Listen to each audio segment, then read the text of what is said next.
अपने कीमती समय में से समय निकाल के उसे और बेशकीमती बनाने के लिए सर्वधर्म संगम इस सभा में आप पधारे हैं, तो आप सबका सत्संग में पधारने का तहे दिल से बहुत बहुत स्वागत करते हैं। जी आया नु खुशामदीद कहते हैं, मोस्ट वेलकम।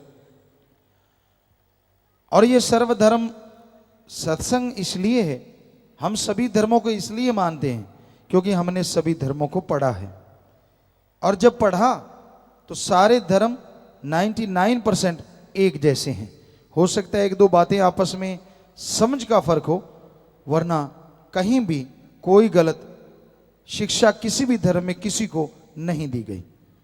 सभी धर्मों में आपसी प्यार मोहब्बत, ओम हरि अल्लाह वाहिगुरु गॉड खुदा ईश्वर से प्यार करना, उसकी सृष्टि से प्यार करना, बस यही शिक्षा है। मुख्य उद्देश्य इंसान को भगवान से जोड़ना है, तोड़ना नहीं। आपको यह भी बता दें, धर्म धर्म शब्द तो सबसे जुड़ता है। हिंदू धर्म, सिख धर्म, इस्लाम धर्म, ईसाई धर्म, यानी धर्म। धर्म शब्द का मतलब क्या है?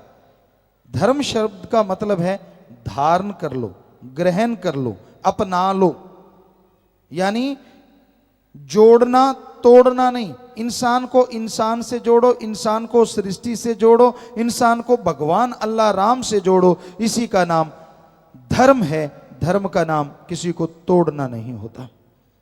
हमने हर धर्म को पढ़ा। 23 साल की मात्र हमारी उम्र थी और नॉन मेडिकल के हम स्टूडेंट थे। विज्ञान को बहुत मानते थे, लेकिन शुरू से ही सभी धर्म के पवित्र ग्रंथ घर में थे तो उनको पढ़ा करते थे। गुरु जी जिनकी आप तस्वीर देख रहे हैं, शास्त्राम जी महाराज, इन्होंने हमें कहा कि आप खुले दिमाग से सारे धर्मों को पढ़ो। तो हमने हमारे धर्म, हिंदू धर्म के पवित्र वेद शास्त्र, गीता, रामायण, महाभारत, 5वां वेद कहते हैं, इनको पढ़ा। इस्लाम धर्म की पवित्र कुरान शरीफ, कुरान मजीद को पढ़ा। सिख धर्म की पवित्र गुरबाणी को पढ़ा। ईसाई धर्म की पवित्र बाइबल को पढ़ा। शेख फरीद, नामदेव, धन्ना भक्त, रविदास, सभी दादू जी और बहुत सारे जो बौद्धिस्ट, जैनिस्ट, जो धर्मों की पवित्र ग्रंथ आते गए, हम पढ़ते रहे, अब भी पढ़ रहे हैं।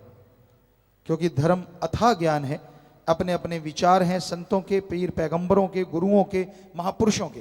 लेकिन जब हमने निचोड़ के देखा, यानी सारे धर्मों का सार, तो यही बना, हम सब एक हैं, हमारा मालिक एक है, और हमारा मकसद इस धरती पे अच्छे नेक भले कर्म करना, ताकि आने वाला टाइम अच्छा नेक भला बनता चला जाए और अल्लाह राम की कृपा दृष्टि को हासिल करना। सारे धर्मों में यही उद्देश्य बताया गया है। मेन मकसद, मेन जो एम है इंसान का, वो यही है। अगर पवित्र ग्रंथ पढ़ लिए तो क्या हुआ? भगवान सबसे बड़ा विद्वान है, सबसे बड़ा ज्ञानवान है। उसे ओम कह लो, अल्लाह कह लो, वाहिगुरु कह लो, राम कह लो, पानी को जल कह लो, नीर कह लो, वाटर कह लो, वाशर कह लो, आब कह लो, नीलू कह लो, नीरू कह लो। पानी के नाम बदलने से आप सब सहमत होंगे, क्या पानी का स्वाद या रंग बदलता है? नहीं बदलता। सोचने वाली बात, छोटा सा पानी, उसका नाम बदलने से अगर पानी नहीं बदलता तो उस मालिक तो बहुत बड़ी ताकत है, उसका नाम बदलने से मालिक कैसे बदल जाएगा? हर धर्म में लिखा है, किसी धर्म में नहीं लिखा वो दो हैं। हर धर्म में लिखा वो एक था, एक है और एक ही रहेगा। किसी धर्म में बता दीजिए लिखा हो वो दो हैं। ये तो आदमी ने बना दिए यहां आके, मेरा कोई और, तेरा कोई और, उसका कोई और। खाना पीना अलग, पहनना अलग, रहन सहन अलग। ये कबीलों में बंट गए थे लोग, इसलिए संभव है। लेकिन मालिक ने तो सबको एक जैसा बनाया। मालिक ने तो ऐसा नहीं किया कि एक के ताज लगा के पैदा कर दिया और दूसरे के पूंछ लगा दियो, एक के नाड़ियों में घी दूध भर दिया और दूसरे के खून और तीसरे के पानी भर दिया हो। भगवान ने तो ऐसा नहीं किया, अल्लाह राम ने। उसने तो हम सबको एक जैसा बनाया। एक आपको उदाहरण देना चाहेंगे,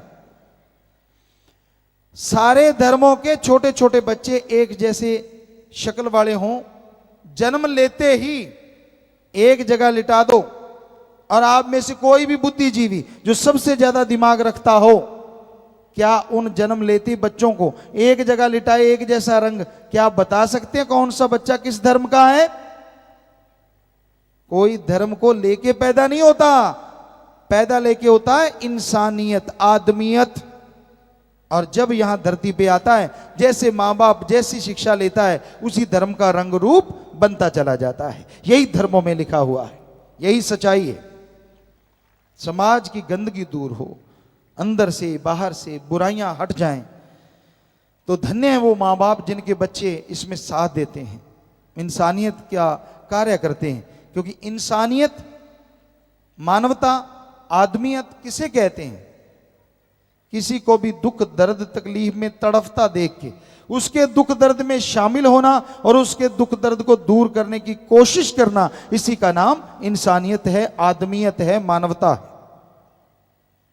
किसी को तड़फाना, किसी को दुख दर्द देना, वो इंसानियत नहीं है, बल्कि वो तो शैतानियत, राक्षसीपन है। तो भाई आपको यही बताना चाह रहे हैं कि हम सब एक, मालिक एक है। हमारे आम तौर पे लोगों के विचार होते हैं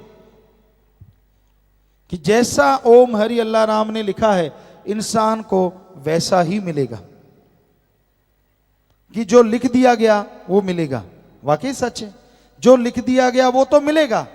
लोगों को पता नहीं होता, भगवान अल्लाह राम ने इंसान के लिए यह भी लिखा है कि इंसान को खुद मुख्तियारी दी जाती है, आजादी दी जाती है कि वो नए कर्म करे, और उन नए कर्मों में सर्वश्रेष्ठ कर्म ओम हरि अल्लाह राम का अगर ये नाम जपेगा, कर्म जोगी और ज्ञान जोगी बनेगा, तो ये अपनी तकदीरें खुद बदल सकता है।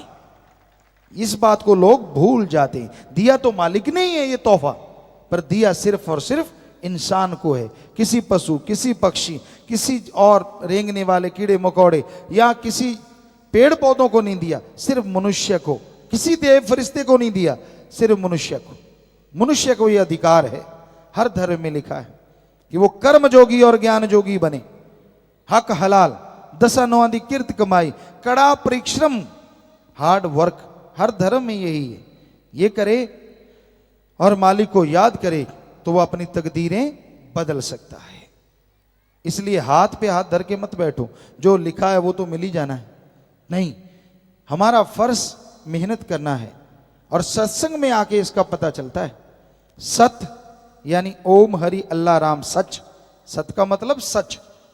आज अगर हम कह सकते हैं वर्तमान में रहते हुए कि सच था, सच है, सच ही रहेगा, वो एक ही ताकत है, ओम हरि अल्लाह राम, गॉड, खुदा, ईश्वर। अरबों नाम है उसके, पर वो एक ऐसा है जिसमें लेश मात्र परिवर्तन नहीं आता। बाकी हर चीज दुनिया की परिवर्तनशील है, हर चीज को बदलना ही होगा, सिर्फ मालिक ही नहीं बदलते। तो वो ऐसा सच और संग, उसके बारे में रीत क्या और कुरीत क्या, सही रास्ता क्या और लोगों ने क्या बना दिया, उसके बारे में चर्चा हो। आत्मा और रूह का मालिक से कैसे मिलन हो, कैसे आप जीते जी गम, दुख, दर्द, चिंता, परेशानी, टेंशनों को जड़ से खत्म कर सको, इसके लिए जो तरीका है यहां बताया जाए, उसे सत्संग कहा जाता है। तो भाई सत्संग में आप चल के आए हैं। हमारे धर्मों में जिक्र आता है घोर कलयुग, शैतान युग, कलयुग, महाकलयुग जब होगा तो कौन आएंगे सत्संग में? जिन पे कृपा राम की वो चल सत्संग में आए। जिन पे उस राम, ओम, अल्लाह, गॉड, खुदा, रब की कृपा होगी, खुद मुख्तियारी का फायदा उठाते हुए लोग आके सजेंगे, बैठेंगे, वो अधिकारी बनेंगे अपने उन कर्मों के जो खुद मुख्तियारी से या अपनी आजादी से नए कर्म बनाए जा सकते हैं। तो भाई आप लोग सत्संग में पधारे हैं, पधार रहे हैं, बहुत बड़ी बात है। क्योंकि मेले मुजरे में इंसान चला जाता है, पास से पैसे भी देता है और कोई न्योता भी नहीं देता, फिर भी जाता है। पर सत्संग एक ऐसी जगह होती है, यहां आना मुश्किल, आ गया तो फिर बैठना मुश्किल। लेकिन जो भी चल के आते हैं, यकीन कीजिए वो ज्ञान सुन के अपने अपने धर्म में रहते हुए अति भाग्यशाली एक दिन जरूर बन जाया करते हैं। तो इंसान अगर सुने, माने और अमल करे सत्संग सुन के, तो आत्मा का बीमा हो जाता है। जैसे जीवन बीमा या तरह तरह के होते हैं, पर आत्मा का बीमा ओम हरि अल्लाह राम के नाम से ही संभव है। जीते जी आत्मा गम दुख दर्द चिंताओं से मुक्त हो, मरणोपरांत आवागमन से मोक्ष मुक्ति मिले, इसी का नाम सच्ची मुक्ति है, इसी का नाम सच्चा मोक्ष है। तो ये सिर्फ और सिर्फ राम नाम से संभव है। ओम हरि अल्लाह मालिक की भक्ति इबादत से संभव है, और कोई तरीका नहीं है। तो भाई अगर सच्चा मोक्ष चाहते हैं, सच्ची मुक्ति चाहते हैं, तो आप प्रभु के नाम का सुमरन किया करें। सुमरन ही एकमात्र उपाय है, सुमरन ही एकमात्र दवा है, जिससे जन्म जन्मों के पाप धुल जाया करते हैं और आत्मा इस काबिल बन जाती है कि परमपिता परमात्मा के नजारे मिलने शुरू हो जाते हैं। सत्संग में चलकर जो जीव आए, मानस जन्म का वो लाभ उठाए, 5 चोरों से वो बच जाए, सुनकर बचन ले अमल खमा। 5 चोर या रोग हर इंसान को लगे हुए हैं। काम वासना, क्रोध, लोभ, मोह, अहंकार, और इनके हेड सरदार कहें जो मर्जी, जो मुखिया हैं, मन और माया, ये 7 ऐसे हैं, इनके चक्रव्यूह में हर इंसान फंसा हुआ है। कोई ही बच पाता है अच्छे संस्कारों वाला,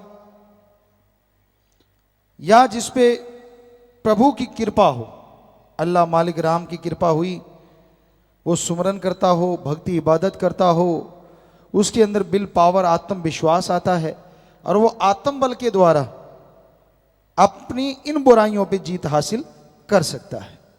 आत्म बल के बिना इन बुराइयों पे जीत हासिल करना असंभव है। काम वासना, हमारे वेद शास्त्रों में, इस्लाम धर्म में, सिख धर्म में लिखा हुआ आता है कि ऐसा टाइम आएगा जब रिश्ते नाते खत्म हो जाएंगे, रिश्ता नाता रह जाएगा तो सिर्फ और सिर्फ स्त्री और पुरुष का। समझ लेना वो अति भयानक कलयुग है, सबसे बुरा दौर समय का।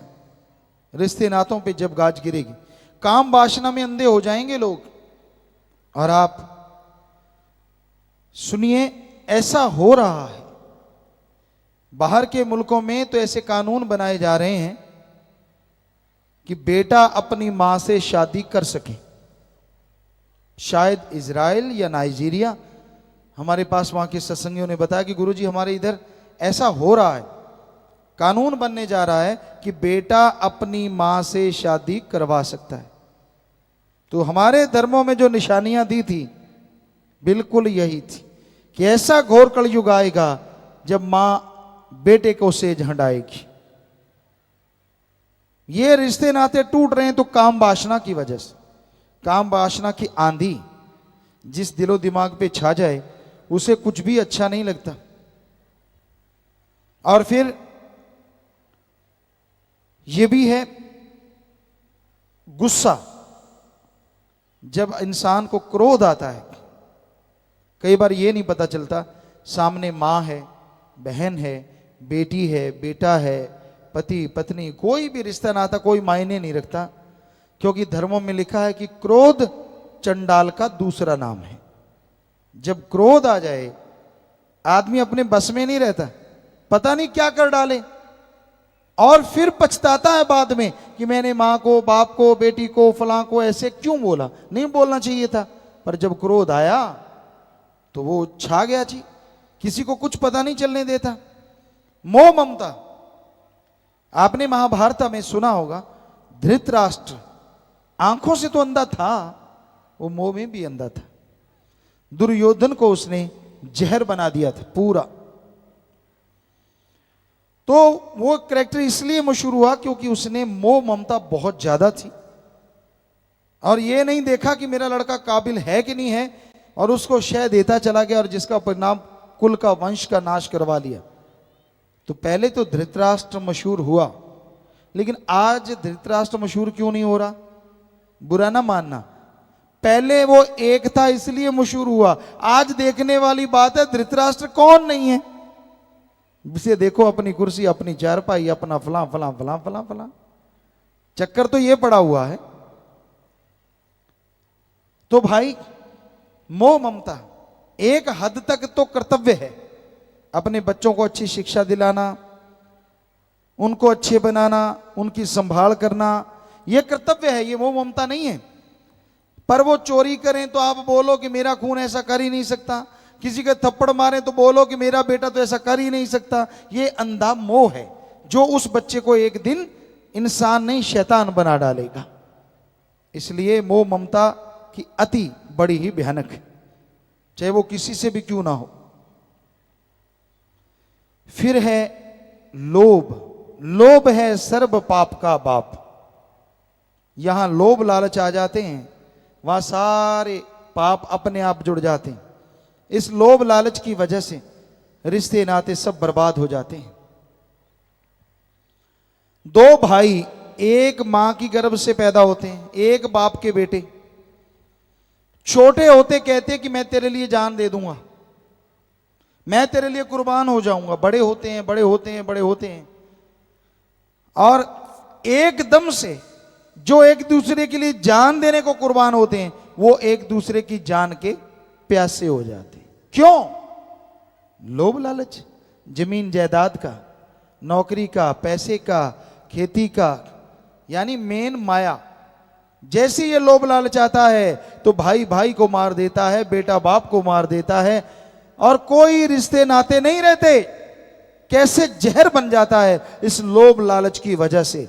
चलता हुआ खून जो अमृत के समान था, जो एक दूसरे के लिए कुर्बान होने को तैयार थे, वो एक दूसरे की जान लेने को तैयार हो जाते हैं। सारे भूल जाते हैं कि एक ही मां के गर्भ से पैदा हुए हैं। फिर क्या हो गया? चलो एक चतुर चालाकी कर रहा है, गुनाह कर रहा है, रोकना तो चाहिए, पर ये मारना या खत्म कर देना, तो ये लोभ लालच से और पाप जुड़ते चले जाते हैं और आदमी बर्बाद होते चले जाते हैं। फिर है अहंकार। अहंकार भी बहुत तरह का है। किसी को राज पहुंच का, मेरी पहुंच ऊपर तक है, पता नहीं क्या, ऐसे डरा देना। किसी को ऊंचे धर्म का, ऊंची जात का, किसी को धन दौलत का, किसी को जमीन जायदाद का, किसी को अपनी औलाद का, और किसी को खुद का। क्या सोचता है? सूक्ष्म मन का अहंकार कि मेरे को जितनी भगवान ने अकल दी है ना, किसी में ऐसी अकल नहीं है। मेरे को दी है, बाकी तो सारे कोरे ही घूम रहे हैं, किसी को कुछ मिला ही नहीं दिमाग। अंदर ये अहंकार होता है, सूक्ष्म अहंकार। और धर्मों में क्या लिखा है? अहंकार को मार पड़ती ही पड़ती है। और रावण का उदाहरण इसके बारे में दिया जाता है, और वाकई बहुत बड़ा उदाहरण है और सटीक। रावण कोई छोटी मोटी ताकत नहीं थी। हमने वैज्ञानिक दृष्टिकोण से पवित्र ग्रंथ पढ़े हैं, तो हम आपको वैज्ञानिक दृष्टिकोण से बताएंगे। रावण सूरज की रोशनी से ही नहीं, चंद्रमा की रोशनी से भी खाना बना लेता था। इतना बड़ा वैज्ञानिक था। जब चाहता था बरसात करवा लेता था। एटम परमाणु उसके कंधे पे टंगे रहते थे, क्योंकि वो तीर चलाता था तो कहते 12 कोस तक आग लगती थी, यानी टेम्परेचर हाई। और राम जी के पास ऐसा बाण था, वो छोड़ते थे तो बर्फ की तरह वातावरण, दोनों टकरा के वातावरण ज्यों का त्यों। इतना बड़ा साइंटिस्ट था रावण। यही नहीं, सफल क्लोन ज्ञाता था। जो लोग कहते कि राम जी के टाइम में राम जी नहीं थे, वो झूठ है। राम जी थे, 100% सच है।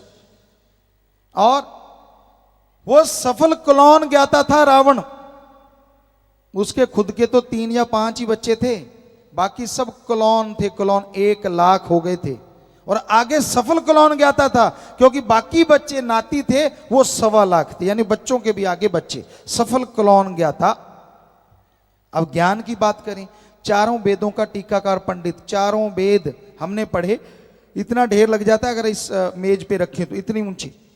उसको जुबानी याद थे, जब यहां से मर्जी टीका टिप्पणी करवा लो दोहा बोल के।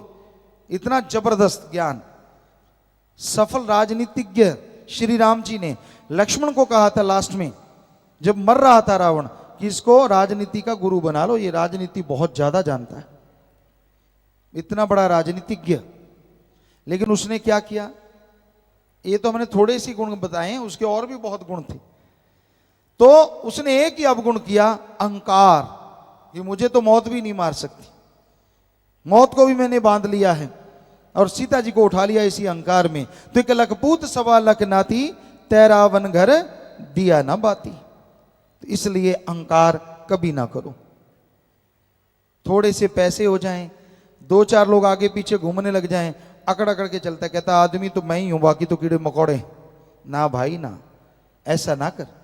अहंकार को मार है, धर्मों में बताया है। तो अहंकार नहीं करना चाहिए। तो इस तरह ये, और फिर है मन। आदमी के दिलो दिमाग में जो बुरे विचार देता है, दिमाग में जो नेगेटिव थॉट्स, बुरे विचार देता है, वो है मन। अच्छे विचार, भले विचार देता है, वो है आत्मा की आवाज। हिंदू और सिख धर्म में मन को कहा जाता है मन राम, इस्लाम धर्म में नफस। जो दिमाग को गलत बुरे विचार देता है, नफस शैतान। तो अंदर की आवाज को आत्मा की आवाज, अंदर की आवाज हिंदू सिख धर्म में, और रूह जमीर की आवाज इस्लाम धर्म में। तो अंदर की आवाज दबके रह जाती है जब मन नफस आदमी के ऊपर छा जाता है। श्री राम जी को समझाते हुए वशिष्ठ जी, जो कि उनके गुरु थे, पढ़ाते हुए बचपन में कहते हैं कि माना कि कोई आदमी, कोई कहता है आके कि मैंने सारी हिमालय पर्वतमाला को उठा लिया। हालांकि ये असंभव है, पर एक पल के लिए मान लूंगा शायद किसी ने ऐसा कर लिया होगा। अगर कोई कहता है कि उसने सारे समुद्रों का पानी पी लिया, यह भी असंभव है। वशिष्ठ जी कहते हैं फिर भी मान लूंगा शायद किसी ने ऐसा कर लिया होगा। पर अगर कोई कहता है कि मन को जीत लिया, यह बात मैं कभी नहीं मानूंगा। यानी इतनी बड़ी बड़ी बातें, आदमी कहते मैंने सारा समुद्र पी लिए, कहते ये भी मान लूंगा। सारी हिमालय पर्वतमाला उठा ली, वो भी कहते मान लूंगा। लेकिन अगर कोई कहे कि मन को जीत लिया, ये मैं नहीं मानूंगा जल्दी से। पर क्या मन को जीता नहीं जा सकता? जीता जा सकता है। आगे लिखा है, मन मूसा पिंगल भया पी पारा हरि नाम। मन रूपी चूहा पिंगला हो जाता है, लकवा हो जाता है उसको कब? जब अंदर हमारे हरि रस, अमृत, आबो हयात, जो ओम हरि अल्लाह राम ने भर रखा है, अगर उसको भक्ति इबादत करके चख लो, तो आपका मन नफस शैतान हमेशा के लिए खत्म हो जाता है, बुरा सोचना बंद हो जाता है। पर वो हरि रस, वो अमृत, वो आबो हयात हासिल करने के लिए भक्ति करना जरूरी है। एकाग्रता, कंसंट्रेट बनाना, और फिर भक्ति इबादत करना। उसी से ही आप उस मालिक को देख सकते हैं। इबादत से पकड़ मन काबू में आता है। तो आगे आया जी, घोर कलयुग है ऐसा आया, बुरे कामों में मन ने फंसाया, पकड़न लिए जाल माया। माया का, माया के दो रूप है, एक जो लुभाता है, एक धन दौलत जमीन जायदाद। ये दो तरह के माया के रूप जिसमें सारी दुनिया फंसी हुई है। सिर्फ ओम हरि अल्लाह राम, वो सुप्रीम पावर ही एक ऐसा, या उसका कोई भक्त जो इससे बचा हो, वरना माया के जाल से, चंगुल से बचना बड़ा ही मुश्किल है। तो भाई, माया का जाल, आज जिसे देख लो माया के लिए तो दौड़ रहा है, सुबह निकलता है शाम तक माया माया माया माया। हर समय हम ये नहीं कहते कि माया कमाओ ना, कमाओ, पर संतुष्टि आनी चाहिए, संतोष धन होना चाहिए। संतोष धन संतुष्टि किसे कहते हैं? कि आपके पास जो है उससे सुख लो, और जो आपके पास नहीं है उसके लिए कड़ा परिश्रम, हक हलाल और हार्ड वर्क करो, टेंशन चिंता मत करो। इसी का नाम संतुष्टि है, इसी का नाम संतोष है। इसकी आज कमी है। सब कुछ पास में, उसका सुख नहीं लेना। पड़ोसी के पास में ज्यादा क्यों है? इसका दुख ज्यादा है। लोग अपने दुखों से कम दुखी हैं, पड़ोसी के सुख से ज्यादा दुखी हैं। जो खुद के पास है उसका मजा नहीं लेते, पड़ोसी का है, उस दूसरे की थाली में लड्डू बड़ा नजर आता है। यह कहावत और यह सच।